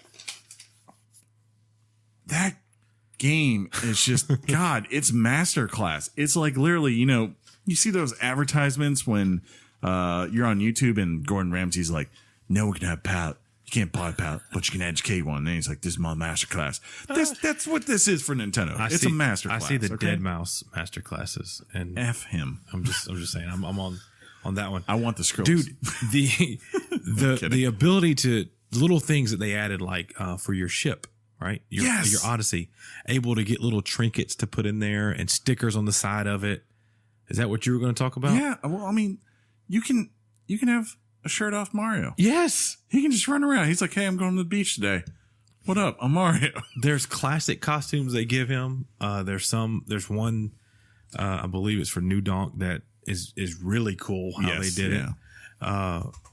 It's amazing. And each level has their own currency to only get things from that level. But you also are collecting your coins. So each level has in that same shop a way to spend your other money on stuff that you can get every time you go to one of these shops. It's so cool to find the secrets that you're just panning around on your camera and you go, oh, there's a moon there. I can get that moon. How do I get that moon? There's a snow level. Yeah. That the way the feet sound, if you have headphones on or even coming through your Switch holding it, the way they captured that foot hitting that snow, it's the audio is great. I mean, it's classic Mario, and for me growing up, Nintendo was Mario. It wasn't Castlevania or Metroid or really Zelda? even Zelda. Yeah. It was Mario. Everything about my Nintendo and my youth was Mario. So when I got this, I was more excited for Zelda, and Zelda made me buy the system. But playing Mario, like you said, that level, sure. Yeah. The whole game, you're smiling and having fun. It's awesome. Zelda's a solid game, and totally recommend it if you like the series. But yes, this felt like I said, this feels like masterclass. Yeah. I mean, just the idea of how easily it can go back and forth between a 2D and 3D platformer. And that basically it's amazing. You have multiple ways to execute things. You don't have to take the 2D route if you know the controls and can execute basically, and that's impressive. Well, I want you to pay attention to this phrase. Mario is the only game that I can think of that can get away with that much creativity. Sure. And that might be a weird statement to say, but the reason it does is because from the get-go back in 1984 or whenever the game came out, you had from the beginning a plumber visiting a mushroom kingdom where you get big mushrooms. I mean, but the foundation was laid. But the thing is, there was no foundation laid. No, I'm saying and that's the beauty of it. There is no foundation because you can do anything you want in a Mario game as a designer, and you don't have to explain it to the audience. Yeah, the only so plot you can to do this. like let's make him turn into a cannon. Yeah, try that with another franchise. No, dude, you can't get away with it. That's the beauty and the poetry of Super Mario Bros. A good analogy. Yeah, you're right. It's not like Star Wars. Like the fans are. Rules. Yeah, there's no fan. There's no confinement. There's never going to be a fan who goes like, well, that's not my Mario. That's not allowed. Canon. No. That's not canon. And we've proven that's not the case with all things. And I think if we did it, like for instance with Zelda, there would always be backlash. I agree with you on these things. Like that's true. Like we have an idea of what it is. The only idea that they present to you is that Bowser apparently is putting together a wedding. Well, which would be great DLC if they came up with a prequel for that opening act. Yeah. The simplistic thing they gave you in this Mario was the ability for Mario to throw his hat. That's all you got to do. That's it. That's the simple idea that they come up with first that opens up the entire can that you just talked about. So I love this game. I don't know how the heck they're going to ever top this. And I'll go on record and say this. Everybody says that, If they make next iteration. If they just make a direct sequel to this would get me to go buy another Switch. It's off the chain. It would bring me back. I would gladly throw away money just to play that again and then say, okay, let's trade this back in. Well, this is not a knock against Mario, but it's Mario's always the last property that makes me flock to Nintendo. It always has been. I don't play Galaxy right out the gate. I don't. There's no. The only Mario game I played right out the gate was Super Mario 3D World. It's because you don't dream. But when you play them, you always like them. Yeah. Yeah. It's the one franchise that makes me go, this is why Nintendo is Nintendo. As someone once said back in the day, nobody does it like Nintendo does. Nobody does it. Did you hear that they are bringing Mario Maker? Oh, I did not hear that. what? Troll. Troll alert. Troll alert. Troll alert. It would be a great fit. Well, Sean, I think you're the only one of us who hasn't said their number 2 game. Yeah, it's Zelda. So hopefully that leads into somebody. Okay. And the only reason Zelda's number 2 for me. John, would that be your number 1? That would be my number 1. Good. Oh. So I'm going to be quick so you can take over. I just haven't put enough time in to complete Zelda to see the entire story out. But what I've put into this game, it is a reason to buy a Switch and own it, and then buy Mario Kart and Mario Odyssey and Splatoon, and hopefully have fun with it. Because this game, you can. How many hours did you put into it? About 90. About 90. John, how many did you put into it? 130 so far. Mike, friend of the show, Ryan Leaf, he put in over 100. He got every Korok seed. Mike Slade has put in hours in it. And I get lost just roaming. I don't care about beating the story. I'm having fun in the broken down place that is Hyrule, that is beautiful. Yeah. And there's never been a better looking Link. So without further ado, that was my number 2. You've heard my number 1. And now let's see what these boys bring to You've the table. already said your 2, right? Yeah, Horizon was number 2. Yeah. So this is, you want to go. Yeah. Do it. Breath of the Wild is my number 1. It is the pinnacle to me. It is the pinnacle achievement of Nintendo. Oh. There's something to be said about an open world game. And I'll full disclosure, I have not finished this game. The reason I haven't finished this game is because it's too freaking good. Yes. I can finish this game right now when I get home. I don't want to, though. But it's just I finished this game. there's something that you have to. There's something about a game where you set out on a goal, and then you get distracted and make another goal. Squirrel. For sure. Then you get distracted and make another goal. 2 hours later, you can't remember what you were supposed to do in the first place. Temples. But every time you get distracted, that distraction gets rewarded. Yeah. By something. Let's call it Assassin's Creed 5. And it's one of the few games that I've personally played that, and this is so rare for Nintendo.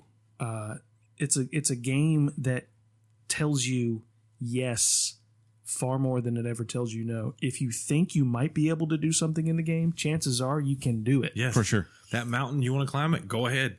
Something does that burn over there? Yeah, well, it does. yes, it does. What happens if I cut that woman's flowers down? Well, she gets ticked off. The biggest. There's so much intricacy, and everything just works together like a puzzle. Breath of the Wild is poetry in motion. It is just that beautiful. simple. The music is beautiful. The change in the night to day, the things that come out, that they're just different. The threat of danger, the thrill of exploration, the way it looks, the adventure. It's great aesthetic. It's they did an amazing job with this game. And at the same time, you can call it minimalist in its design. Yeah, For sure. And like But you don't even notice because it's so well designed. I noticed. I was just like, oh, they're going for a minimalist thing here. Cool. But anyways, no, the biggest props I can give to is I remember like for a number of years, everyone was coming back and saying, as the complaints kind of got lobbied, yes, there's the diehards like John here. They play everything and they love Zelda, and that's fine. But then there were the other ones who want something more. And the big thing that always came back was like, they need to be like Elder Scrolls. They need to make this thing. And to their credit, they managed to do it. Like, they took all the parts that could apply to Zelda well from Elder Scrolls, and they incorporated them in, which is that it's a game that makes you, as you said, like you want to go look at a hill and say, what's on the other side of it? Like you're not playing necessarily for one plot point. You're playing for the journey itself and to go see what the possibilities something over there can bring you. And then on top of that, it's giving you a bunch of subsystems with no really hardcore explanation as to like definitive, this is the way this works and this is the way it is and that's it.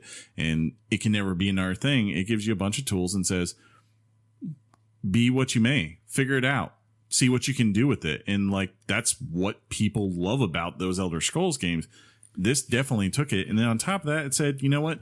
Here's like 100 and something temples or, I mean, basically little mini temples to figure out, you know, instead of just figuring out 6 set of puzzles in large environments, here is instead, you know, many things that all feel unique and challenging in their own right and feel rewarding every time you beat something. You feel like you get that aha, I did it, you know, moment every time you beat one of those. When you beat Lionel, Richie? No, the Lionel. Are they Lionels? Hello? Yeah, that's right, Lionel. Yeah. Easy There's like only Sunday morning. I want to make that a mod in this game, right? Well, to me, the best part of that game coming out was the group of us going to lunch, and then Jeff would tell you a story about what he found, and you would tell me a story. It was always different. Nobody had the same story. And to your point about the Elder Scrolls series, things like that, people for years were clamoring for Nintendo to do something like Elder Scrolls.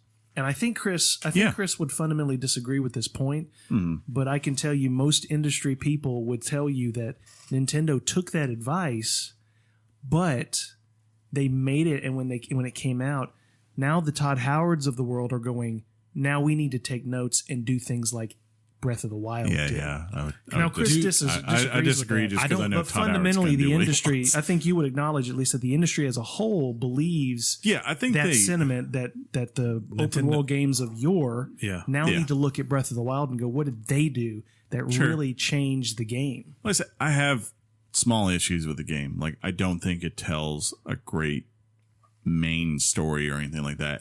But at the same time, I think that's the point of it, is that story is just a catalyst. It's more about, like I said, it's about making your own thing. Like think about how the story works. So the story works is, I'm not going to spoil it. Yeah, you go to various areas and you kind of get broken pieces. And then you have to find these memories that are in very specific isolated areas throughout the world and are given no order or context. But you don't have to find those memories. No, exactly. You don't have to. Like, they're not hardcore about telling you a definitive story because, like I said, to them, and this is true kind of Elder Scrolls in a way too, the journey is the story. You make your own story. That battle with the Lionel on top of the mountain that you don't ever have to do him. Yeah.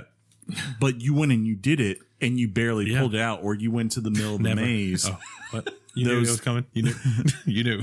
The large mazes on the corners of the world, going through those and solving those puzzles, like, those are memorable moments, you know, and that's impressive as far as I think. Like, and, you know, not the best story I think of the year in my opinion, but it works, it holds up, and it services. And I guess that's probably the one big knock is, like, I wish the story had dragged me in a little bit more. You're emotionless. When I beat it, I was like, okay, that's you're emotionless, and you hate Zelda, like the lady. It's the best Zelda. I've said this, and I have no problem saying, is the best Zelda since Wind Waker. There's just no question about that. I don't have a problem saying that. Yeah. I know John really likes Skyward Sword.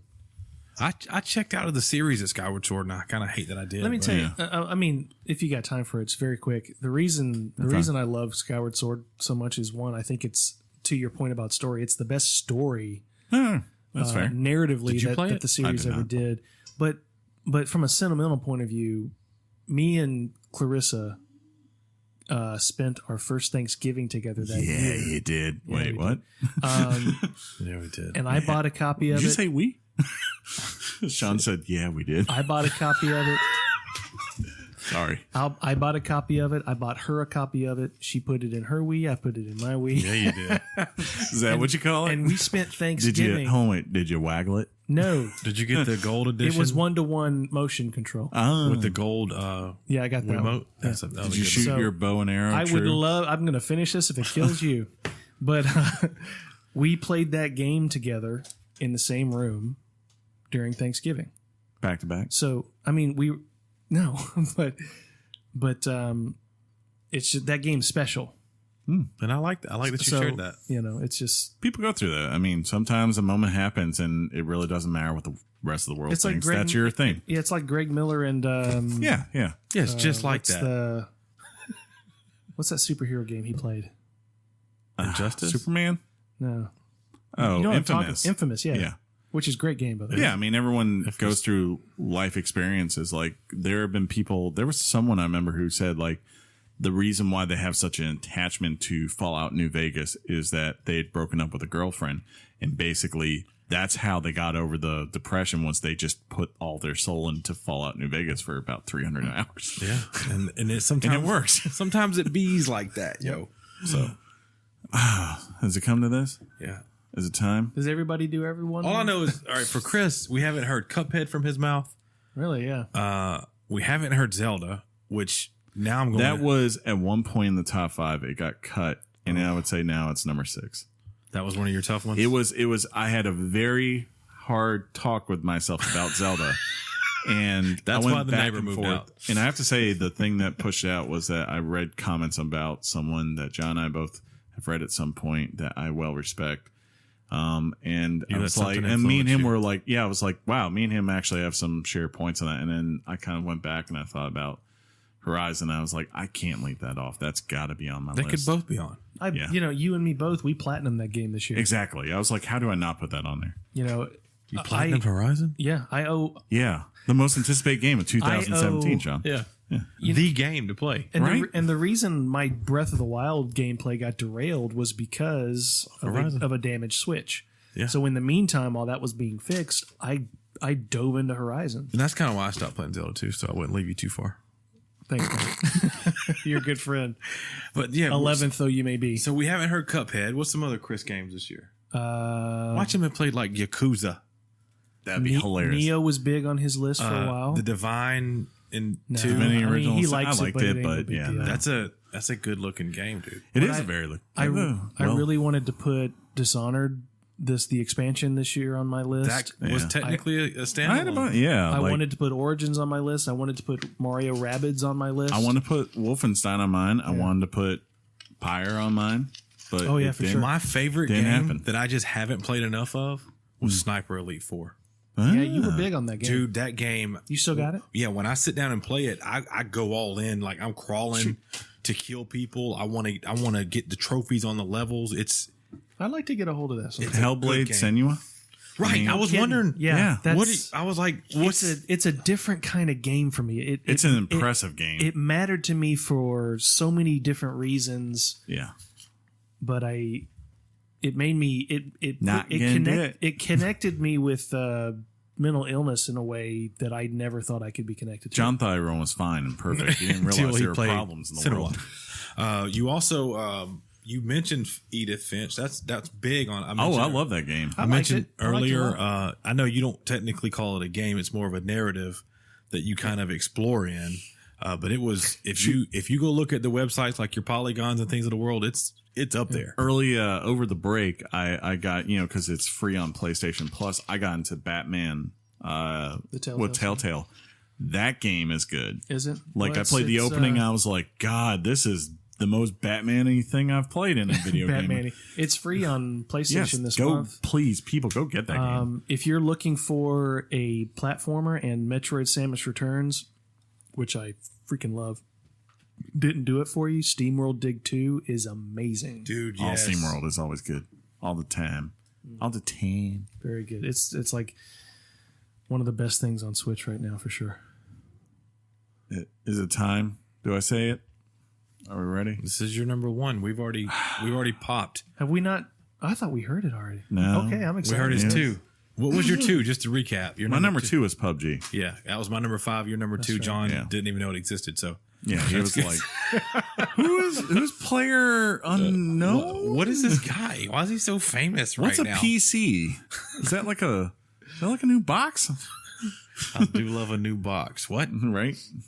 Fresh. See, John, a box is Chocolates. Yeah. Yeah. Got it. Yeah. yeah. Kids. Sometimes What? Sometimes it's caramel. Alabama? Sometimes it's vanilla. You know what I'm saying? Number one. Number one. Ah, John, I'm sorry. I shot you down on this one, and gosh darn it, I really want you now to play this game just to see what you think of it, because I freaking love it. There was also a South Park that you haven't mentioned. That is a great game too. I enjoyed that. That's a personal fave, I have to say. Well, I really thought I'd hear it. I'm excited. This is it's number 9. I'm excited. I'm excited. This is on here. I was surprised Call of Duty was on your list. Partly, I was like, that was close, but I see you were trying to see if you could put Battlefront on there. I love Battle. Oh, for me, y'all, nobody asked me the other games I like. Bastages. The story, you derailed me from wanting to play that story. That story is amazing. It's terrible. What is this? The Battlefront 2 story. It's terrible. It came at a point in my life where I had watched The Last Jedi. I was searching for answers. Angry Joe saved me. I'm ordering visual dictionaries now. I've rewatched The Last Jedi, and I finished. You never said. So you're rewatching. He rewatched it. How did you feel the second time? It's definitely better. I like it a lot now. Welcome. Come back. I still have an issue with. Hey, just come back to saying you like it. Let's just say I have an issue with Leia. Yeah. My issue with the handling of Luke is subsided. Okay. That's for me too. It's gotten better. But the Leia thing. Can't get past it. I have to say, old Trucker Heath meme, I was like, that's pretty good spot on stuff right there as far as just shooting down haters. Yeah. But I went into research mode and Battlefront 2 was part of that. I just can't, man. I'm sorry. There's a lot of repetitiveness. You know what's the sad part is when Billy D. Williams shows up. And you didn't know. Yeah, I was like, dude, I was like, the whole time. This voice actor is doing Lando is terrible. The credits roll. Oh, Billy D. Williams. When I got to that point, I mean, he looks really cool. Him and Han kind of look the same with their blasters, and even Leia. I just want more. I want more of her. Like, if it just been about her and that dude, I would have loved it. It was. They intertwined it great, but they did derail you by being these classic heroes. I don't need. I agree with that. Be a Luke game. But the Luke influence was pretty dope on the outcome of the story. They should make a new Star Wars game where it's just Luke on that island. And that game. And Grumpy. That game has gotten. It came out the gate and got destroyed. It has no chance, I think, on Metacritic. Yeah. That's over. But people still play it. Well, yeah, hardcore are gonna always play. And that story, it's canon. Yeah, very much. Sets up some big stuff. If you're a Star Wars person, that's some canon you need to go look at. Yeah, and you actually get to be in the Battle of Jakku. So, anyways, game of the yeah, and back to Chris's number 1 from Derailment 101. Yeah, John once picked this game up and said we should talk about this on the show, and me and Sean went nope. So that's our failure of the year. I still don't know what it is. Nier Automata. Oh, yeah, that game that's a good looking game, bruh. I will go on record and say this is the best story I played this year. This is the best music. This might been me. It could have been me. I could have been a contender. From a musical perspective in video games, this is up there now in terms of just like soundtracks, not just because of how good the music is, but the way it uses it and builds to do different things. To know that there's like 4 different versions of every track and that they intertwine where they can be turned on and off in an instance and it makes sense to what you're doing. It's just awesome. This game is Nier Automata is a game I had never played a Nier game. I think that's most people here, and I'll say this: you don't need to play a Nier game to kind of understand the majority of what's going on. The reason it works is because it starts out as a simple thing. You're a Yurhai unit just trying to go and do a mission, and from there it slowly introduces basic concepts to you, and you play through the first through of this game. And when it ends, you're like, that's a really good, cute ending. And then you realize, wait, there's 27 endings to this game and like 6 main playthroughs I have to do. So you go through your next playthrough and it's like, okay, now you're going to see this same story that you just played through from a different perspective. And we're going to go deeper down the rabbit hole. And then you're going to finish that. And we're going to move to the next chapter for both of these characters. Now you have a full idea of what's going on with them. and we're going to take you to philosophical ideas and questions about morality, what is real, what is feelings, what is human, what is machine, and ask you to give it an honest thought and really think about what your choices are in this world and what things mean. And it does so in a way that, even though this game is so Japan at times, like Japan, just so anime and Japan at times, it never once put me off. Like, I played Final Fantasy 15, and there are still moments in that where I'm just like, oh God, Squaresoft. But it never once hurt me at all in this game. This game combines. Like he had to look down at his paper. I'm trying to look at my next point. This game is effectively almost 4 types of gameplay in one. You have this 3D open world hack and slash environment that teaches you basic combos and allows you to alter how you use them and how you build them. And it seems simple at first, but as enemies build, you realize you have to figure out how to combo appropriately, which is a testament to how good Platinum Games is. Yeah, I know, Penny. Now you're like, this is the moment you decide to grab that. Okay. Then there are times where you go on these missions and it goes from that 3D environment to it flips it, and now you're in a 2D side-scrolling hack and slash game. And it makes sense and it works well. And you go from there and you go into a bullet hell game that's 3D. I mean, like, that's on the level of any, take your pick, Resogun, Nex Machina, trying to think, Geometry Wars from those eras. It challenges you and it's awesome and it feels great and it's such a cool break when you get it.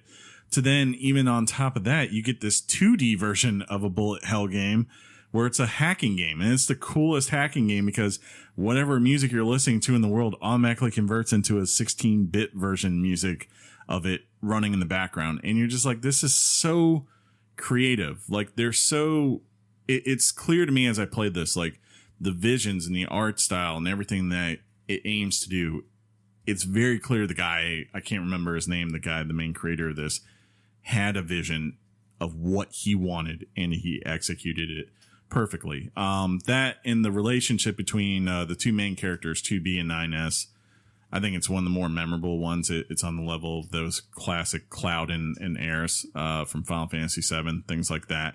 Just the dynamic of how these two characters start out, how it builds up, and then how honestly this game at any moment will rip your heart out and just say, nope, this is what's happening now. Hope you're okay with it because we're not going back to the old ways. There's also like this side character, Pascal, that is one of the most challenging and interesting things I've seen in a video game. It's a robot. I don't want to spoil anything else, but you already said it's a robot, bro. Well, that's it. But no, where it goes with that, it's just very changing. And I understand, like, look, Zelda is going to get all the accolades, and I'm totally cool with that. That's the popular game. But when I picked this game up and I played, I've had a couple of those games this year. Like Neo was a game I really was not on my radar until I played the beta about 2 weeks before it came out. This was another one. Like, this was nowhere near on my radar, and I read an article and said, like, this is a masterpiece that you may be missing and you don't realize it. And I was like, that's presumptuous. Yeah, that's presumptuous, but okay. And I would just like to say you're welcome. It is. It's owed. Yeah, for sure. It's an awesome game. If you love JRPGs, if you love anything that Platinum has ever done, if you enjoy hack and slash, whatever, take your pick. I highly suggest this game. It's the only game. I mean, like, Sean, even to you, like, as a fan of Metal Gear, I would tell you this is like some Kojima stuff that they do in this stuff. I know, bro. I mean, you can take a chip out and make yourself explode, and that's an ending. That's dope. Yeah, it's funny. Like, there's an ending where you can literally turn in a direction, and that's an ending, like, as to where it is, and it makes sense. You're like, huh, okay. It really, really hit me. And the true ending, there's like 6 endings in the game. Once you do it, you get this true roll of the credits, and it does one of the coolest things I've ever seen in a video game. And I had to sit there for 5 minutes making my choice. And when I made my choice, I felt like I did the right thing, and it allowed me to say, I am done with this game and walk away, and I will never play it again. but I got a platinum. Although we've come to the... Oh, okay. That was what was playing in the background when I did it. Oh, my God. Like I said, great music. Yeah, it's good stuff. Yeah. But yeah. So why don't you tell us, listeners, what your top game of 2017 is? We want to hear it. We'll wait. Yeah, we'll wait. We'll give you a week. Keep writing it in. If you want to write that in, you can do it on weeklygameschat@gmail.com. You could tweet at Sean on the Weekly Games Chat on Twitter, or even if you want to, you can come drop a post with this episode on Facebook when it goes up, Weekly Games Chat. Or you know what? I think we're on Playerway podcast site now. We are. So It's official. there's a comments on there. You can go post there, and maybe John is perusing. He'll be like, aha, and he'll send them to us. Also, Please do ahas out loud. You can also find us on Geek Versus website too. You can find I think is it geekversus.com? Yes. And then Play Your Way Podcast is playwaypodcast.com or playlifeyourway.com. Ooh. It'll take you to that site. There you go. Too. I write content for that site as well. He does. You do. Very wrong opinions, but well written. Yeah.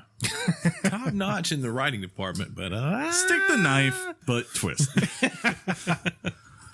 Until next time, though. Oh, you got some mention? I got some stuff You that can caught say up. some things. Yeah. I want to thank you to @Marcus Amon for the follow. I want to thank one Jonathan Barron for the follow. About time. That guy's lazy. I want to thank, let's see, this guy's official Twitter name.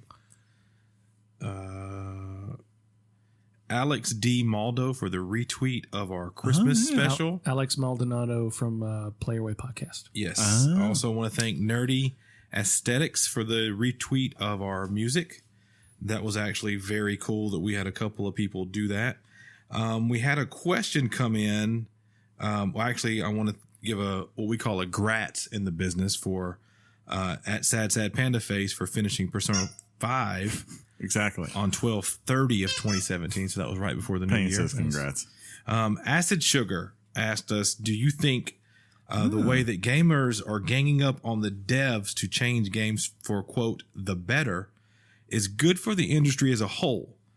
He feels like the devs trying to bend each player's whim will only do harm, but understands they are trying to keep a player base. True. He added that he also felt there are tons of people who just play the games and never bother leaving a review or join the hate/love bandwagons. He was just looking to get our thoughts.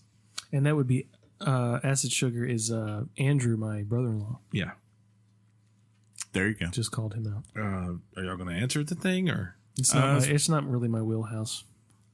I mean, they should bend to them when it's a loud narrative. If not, and it's really being heard. Like, there are certain times it makes sense to listen. There are times, though, like, as far as a story perspective or whatever, or maybe what your true vision of a game is, no, they shouldn't bend just to that. Like, Pyre is a great example. Pyre was something that everyone wanted online multiplayer gameplay, and the developers refused to do it because they just know they don't have the capacity to do it because they're a small little studio. That's a good idea. It makes that game better because it can't be like there's a broken mode in this game, right? But on the other hand, if it's like something, for instance, that's going on with Destiny right now, and people have invested hundreds of hours of their lives into something, right?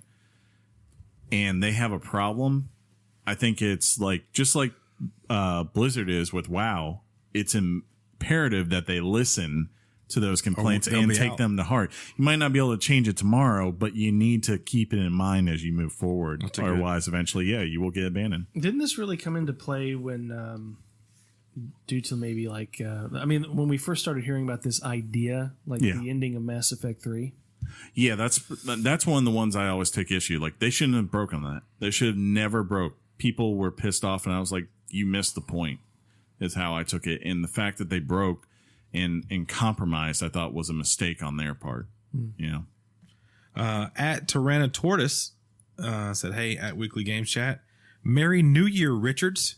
Here's to another year of game reviews, disagreements, and one-liners. He's got 2 beers in each other. That's for like a Two cheers. beers. Hashtag game on. And if I can scroll back up, because this will be the final thing. Oh, Or one of the final. At Cami Fam for the recent follow. At Rob's Thrag for the follow.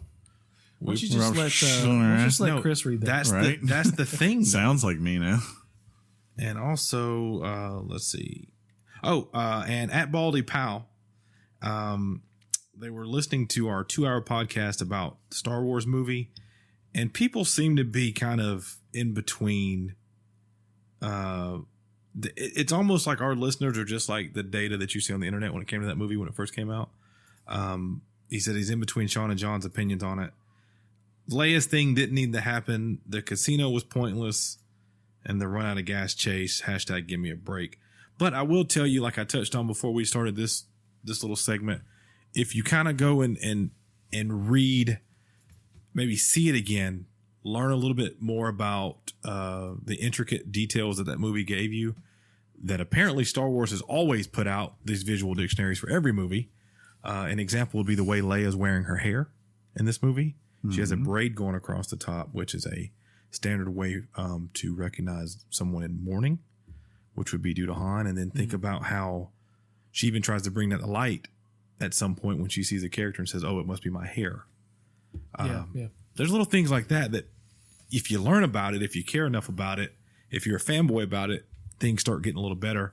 If you're a general audience member who just wants the action, I think you're going to like that movie. So There you go. Thanks everyone for the love on Twitter. We're going to keep trying to give you guys good stuff. There'll be a picture of the nail in my tire or whatever the heck that thing was. And of course, this wonderful Hardywood bourbon barrel GBS that we enjoyed today. Not all strong beer. Yeah, it's good. We would have kept that up. I really would have had to order in and we would have laid on the couch. Let's go, boys. Woo-hoo-hoo. Yeah, so that's our first episode 2018. Hey, what episodes do you want to hear? Let us know. You know, we got kind of this is that dead period of the year where we need to hunt for things. I'm sure we'll do a preview of maybe what our most anticipated upcoming games are for the year that we think are coming out. Do you want to go ahead and compile that list and talk about it next week? Yeah, we could do that next week. I'm fine with that. So we'll bring something of that note, and then we'll definitely hit up some news and get you up to date on certain things. Definitely stuff has happened in the industry. Yeah. As we were off. Happy New Year to everybody. I know For sure. At this point, we're a couple of weeks in. I really hope good things happen to you. Thank you so much for still listening to us. Right?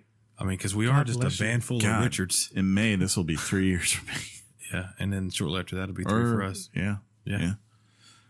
Good times. We love making the show. It's always fun. And I do it for Penny. Yeah.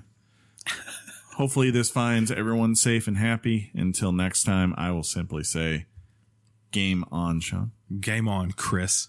Game on, John. Come on, Chris and Sean. Game on, Johnny Bear. That was really weird last week when I said all these things and you weren't there, and I was like, game on, Sean.